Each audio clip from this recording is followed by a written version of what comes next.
Hello everyone, welcome back to the Minecraft Book Club. I am of course the Candle King, and today we will be working on some deforestation right here, while talking about, of course, our new book, which is 1984 by George Orwell, a great classic from the 20th century. I haven't read it before, so I'm going in completely blind. But first, let us enchant some stuff. You can see I'm at 34 levels, so I'd like to start this video with some enchanting. So let's see, a diamond sword with unbreaking, or a bow with power 4. I think we're gonna have to go with that. Punch 2? Okay, not bad. Knockback. Ugh, I don't really want knockback if I'm being completely honest with you. Can we efficiency 4 on an iron axe? I think might be worth it for today. Fortune 3 too. Wow. That's crazy. Yeah, today we're going to be working on this little area right here. I'm hoping that we clear out the entire valley here, because that would be ideal. I'd like to be able to see the water ravine thing we have right there, and the waterfall, basically without being obstructed by these trees. So yeah, today we're going to deforest this entire valley. Alright, so today's video, of course, is going to be talking about 1984, as previously mentioned. And today's section was on chapters 1 through 3. So chapter 1, chapter 2, and chapter 3, all of part 1 of the book.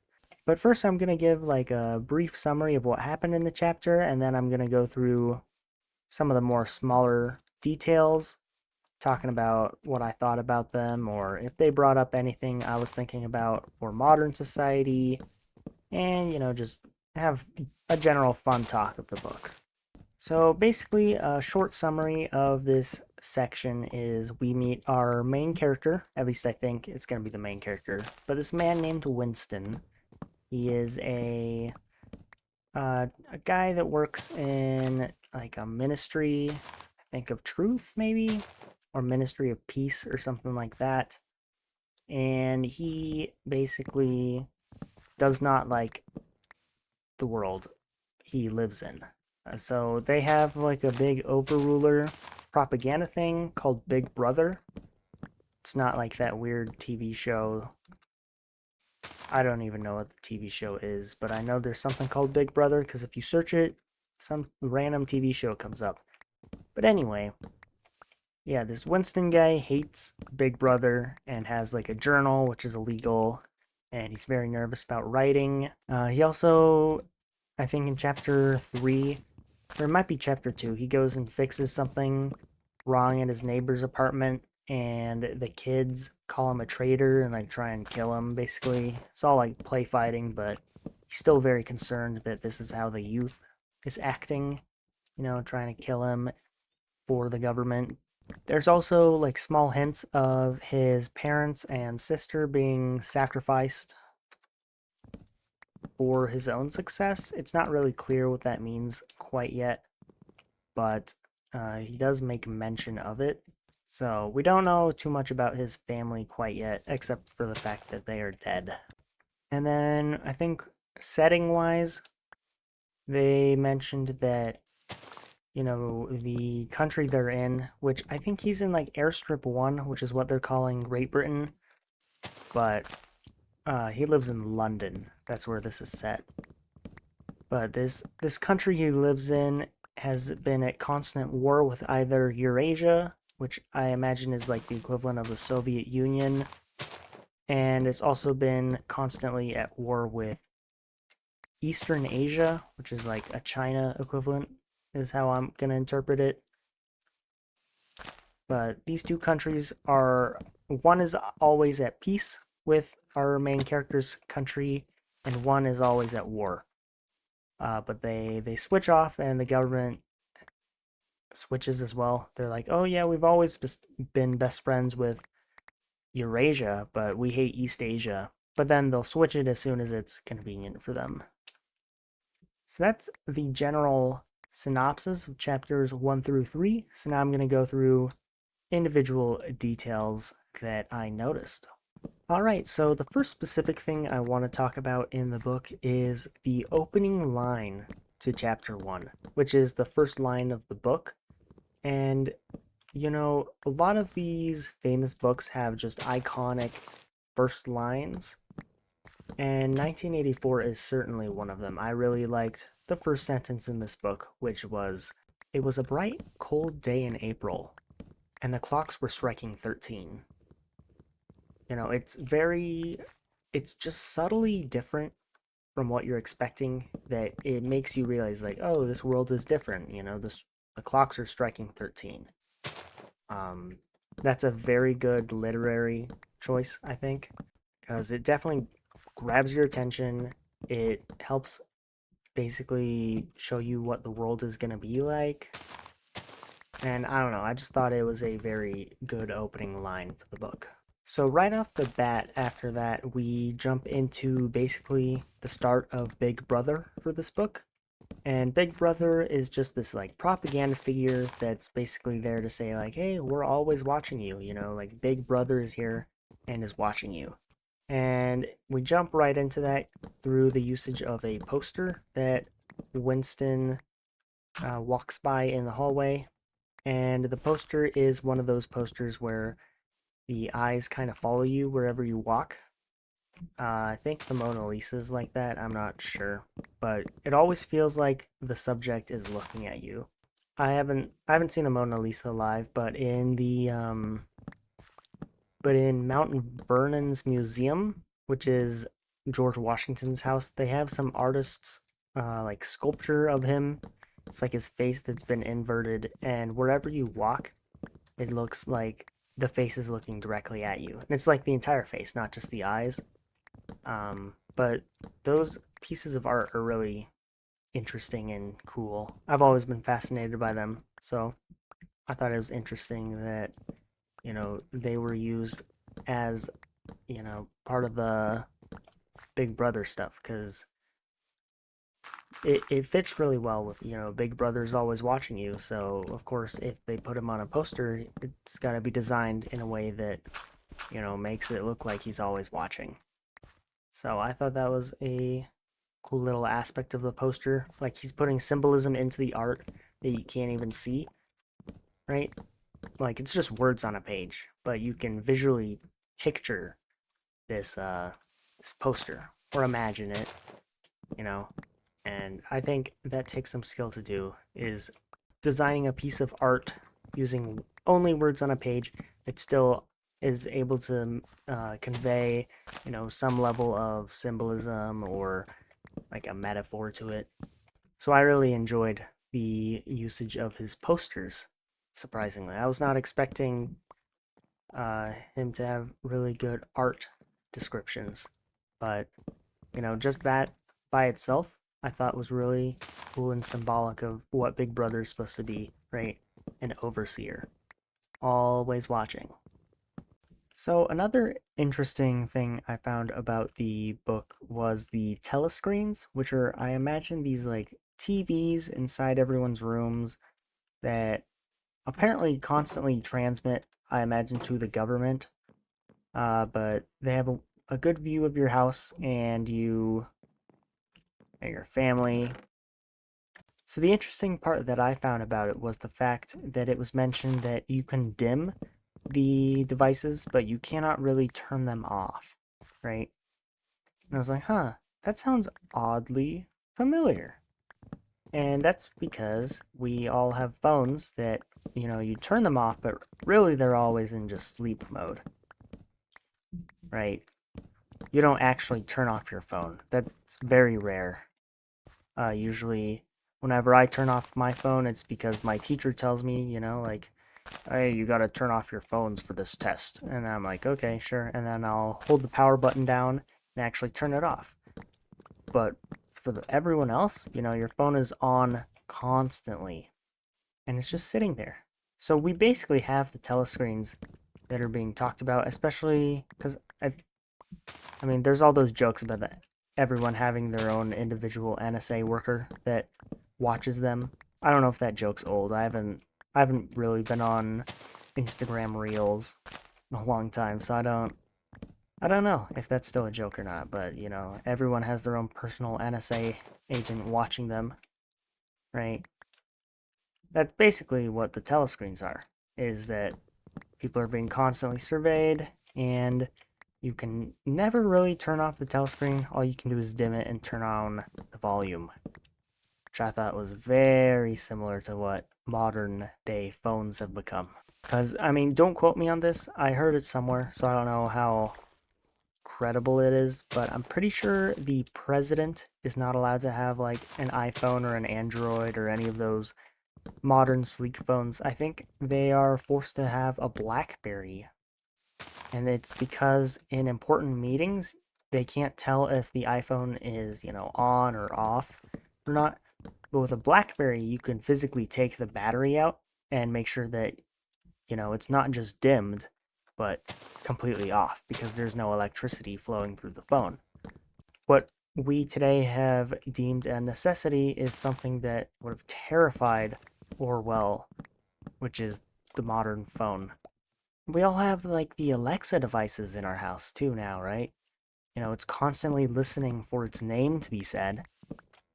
If you had told anyone in like the 50s that, oh yeah, in 70 years, everyone's going to have a device in their kitchen or their living room that's constantly listening for its name, but it also listens to everything else.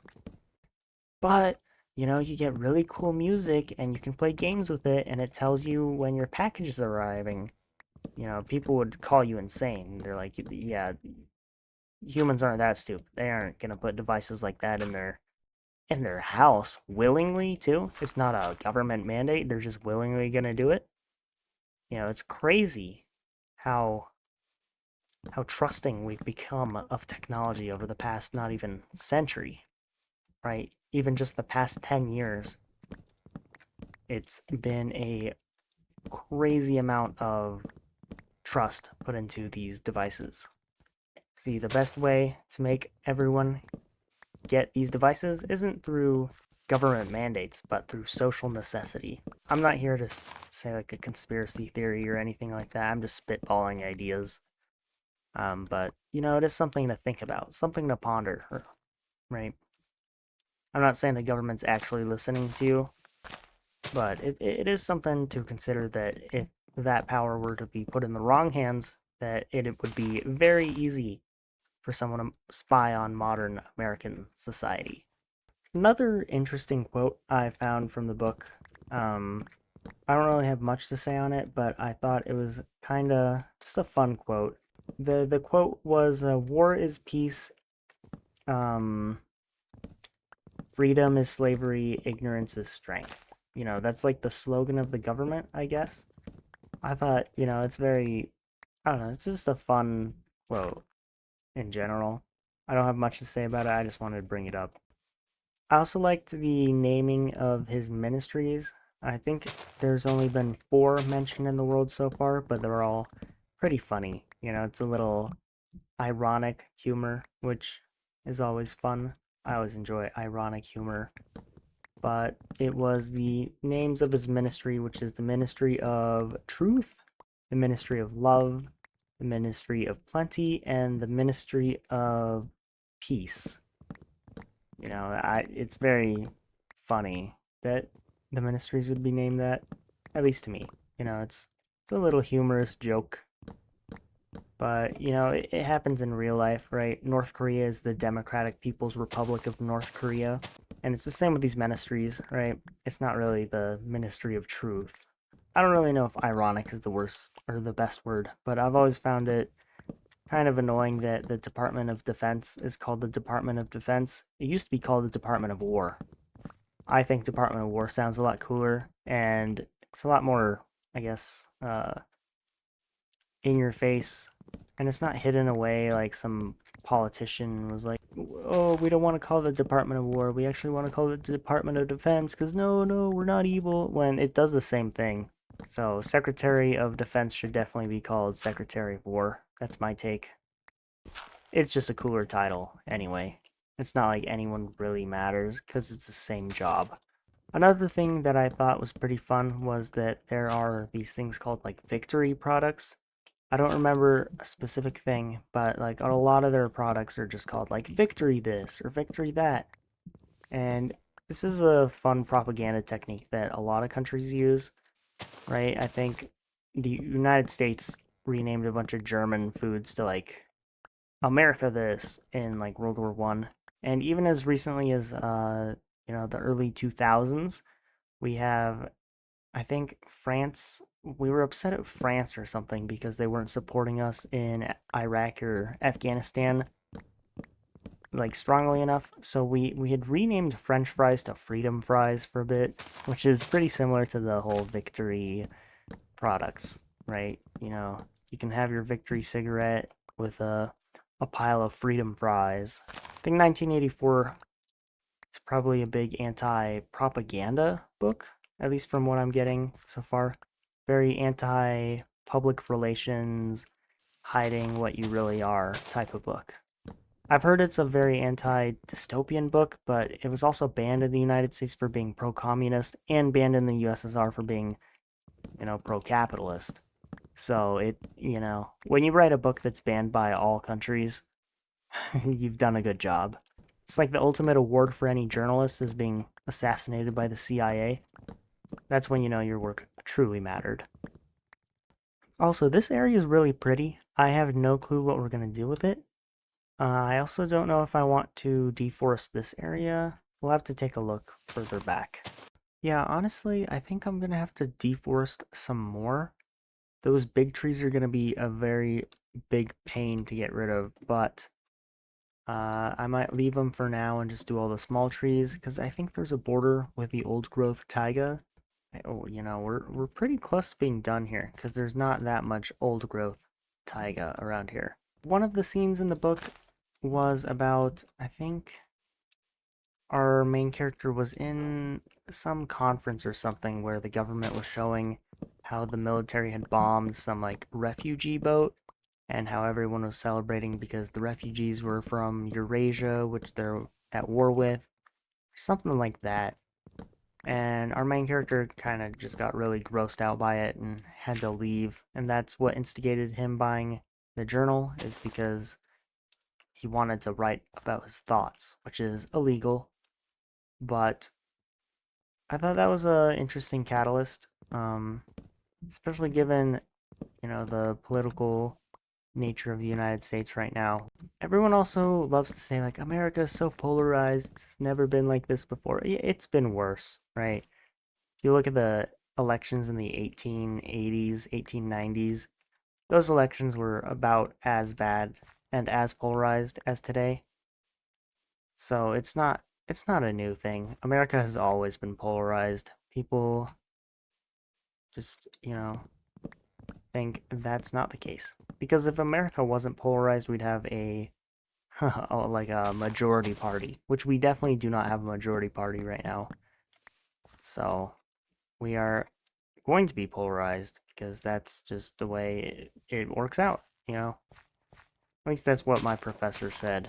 So I'm just kind of quoting that, but America has always been polarized. This isn't new. Even at our foundation, right? The very first election, you can take a look at the smear ads between Thomas Jefferson and John Adams. There's some crazy, colonial era slander going on in those. However, unique to our times is, of course, social media, which amplifies a lot of people's voices that normally don't have it. Founding fathers with the freedom of speech and freedom of media and whatnot could not have ever anticipated the amount of voice that the average citizen has now. And I feel like personally that would terrify a lot of them, and they might have rethought those amendments, especially because a lot of them, particularly John Adams, he was very fearful of rule by the mob, so he might have been very scared with how quickly people can organize using social media or stuff like that. Um, but that's just speculation. We'll never know what John Adams thought about social media. But it's a lot easier to spread stuff nowadays. And I think the scene in there talking about the hate, I'm not really sure what it was. I read this a couple days ago, so my mind isn't the freshest right now. But it was basically like a bunch of people looking at their screen and yelling at it because it was showing pictures of a guy who had betrayed the government or had betrayed Big Brother or something like that, and he's now in hiding and like trying to overthrow the government. Um, oh shoot, I'm full. So it was basically just like a bunch of people in a room yelling all together because of how much they hated the guy on the screen, which is kind of crazy, but it kind of resembles social media if you really think about it, because someone posts something on their story or reposts it or however other social media apps work, right? You do that and then people read it and they also get angry about it, and it just turns into like everyone's trigger happy about complaining. And it's very similar to what I was reading about in 1984 with the hate. I also thought I'm very curious to see how the book plays with the relationship between our main character and the like I guess what could be considered like a narc. Um the girl that works in the ministry who's very proper and very, like rule of law oriented. She's got like a chastity belt or something like that, and that makes the main character angry or something. I don't really understand that. It was very random. Um I'm hoping it gets developed a bit more with the next few chapters, because as of right now, it's just some random girl that does office work, and he just like during this hate was like hating her or something, and he was saying that like he wanted to ravish her and then cut her throat, which is it's a little weird. So I don't know where in the world that is going. I am curious to see where it goes, but as of right now, I genuinely have no clue. Normally, I can speculate a little bit, but this is just the most random thing. Um, Wanting to ravish this like office lady and then slice her throat at climax, which is what the quote was. Very interesting choice by Orwell. So, maybe it turns into a relationship. In the good eternal words of Sally Thorne, author of The Hating Game, which is a smut book, she has a theory that hating something is very similar to being in love with something. So, yeah, I think that'll be all that we deforest. I'll go knock out some of those small trees on the hill, though. I'm also very interested to see how the thought police are used in this book. Like, can they just read your thoughts? Like, you got like a Starlink chip in your head, and the government just comes in and is like, no, that's a bad thought. And they like shock you or they arrest you or something for thinking bad. Or is it just like a McCarthyism scare tactic? Like, oh, your family member, he was thinking communist thoughts. I'm unsure of where he's going with the thought police. So it'll be interesting to see where he goes with it. And just in these 3 chapters, there's so much packed into it, right? There's the whole idea of whoever controls the youth controls the future, right? It doesn't matter who controls what, but whoever controls the youth, they have full control of future because that's how they're raised. So I was thinking about that a lot when reading the chapters about all the kids, playfully catching our main character as a traitor to the government.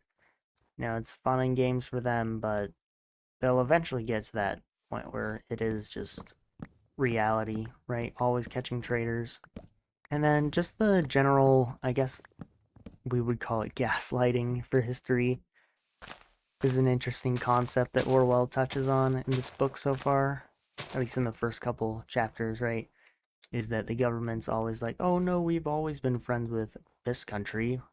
Now we're at war with this country, so you gotta hate them instead. Right? It's an interesting concept. He talks about how whoever controls the past controls the present. Whoever controls the present controls the past, and like whoever controls the past controls the future or something like that. I don't really remember the exact quote. That is a thing that goes on in our own lives, right? You might not realize it and you might not know about it. I might not know about it, but there's probably things in our history. You could go long down the line of countries and people in our history where they probably did not, do as great as we think they did, but because they are the victors, they get to write the history, right? And now they control the future because that's how we think about them. And we'll never know that they were lying, right? Because that's just how they're depicted in society today. So I believe that is all I have to talk about in regards to the book.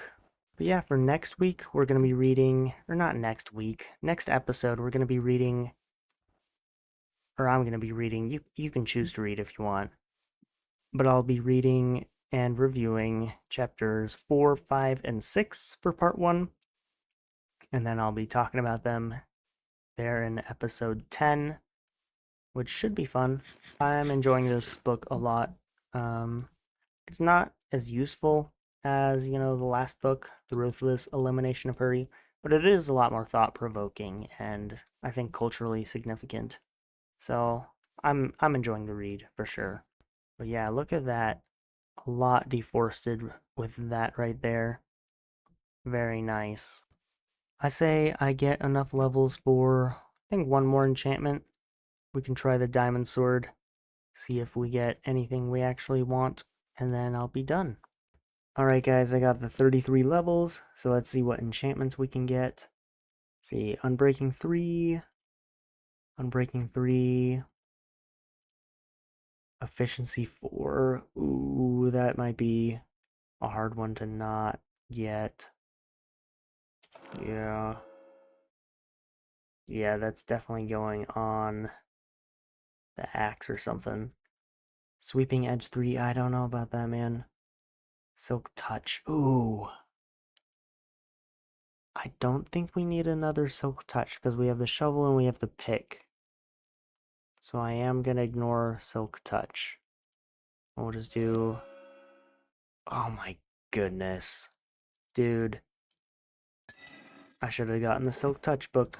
What is it now? Quick Charge? I don't care. Sharpness 4. I'll go grind some more for that. Alright, here we go. Sharpness 4. There we go. Sweeping Edge 3, Knockback 2, Looting 3. That is so much better. We got literally our last enchantment plus 3 other big ones. If only we had Fire Aspect. But Looting is crazy. Looting 3. It's like one of the best enchantments. But yeah, thank you all for watching. We got a lot of spruce wood today. Very fun. And, our area is a lot more open and cleared out now. So that's going to be very nice for construction. We have a bunch of materials now. Very good stuff. So yeah, thank you for watching. Remember, next episode we'll be going over chapters 4 through 6 on part 1 of 1984. So until then, I will see you guys later. Have a good one.